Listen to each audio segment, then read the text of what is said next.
अकमल दुआहाना के 30 साल पूरे होने की खुशी में हकीम साहब को चेकअप करवाने के बाद तमाम नुस्खाजात पर 50% डिस्काउंट दिया जा रहा है। ये पेशकश महदूद मुद्दत के लिए है। वो लोग जो बड़े से बड़े डॉक्टर, हकीम और यूरोप की महंगी से महंगी अद्वियात इस्तेमाल करके मायूस हो चुके हैं, वो एक बार अकमल दुआहाना में ज़रूर तशरीफ़ लाएँ। हमारे यहाँ मुस्तनिद तजर्बाशुदा नुस्खाजात इस्तेमाल करवाए जाते हैं, जिनकी बदौलत मरीज जल्द शिफा याब हो जाते हैं। अगर आप भी किसी मर्ज में मुब्तला हैं, जैसा कि बेऔलादी, मर्दाना कमज़ोरी, हेपाटाइटिस बी या सी, रहम के अमराज, अल्सर, लिकोरिया, मोटापा, दमा, फालज, जोड़ों और मोरों का दर्द, गुर्दा, मसाना व पित्ता की पथरी, बवासीर, बच्चादानी की रसौलियाँ और इन्फेक्शन, इन अमराज का बगैर ऑपरेशन और सन्यासी तरीक़ों से इलाज किया जाता है।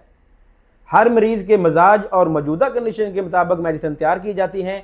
मैं हूँ हकीम जवेद सुल्तान और पिछले 20 सालों से अकमल दुआहाना में मरीज़ों का फ्री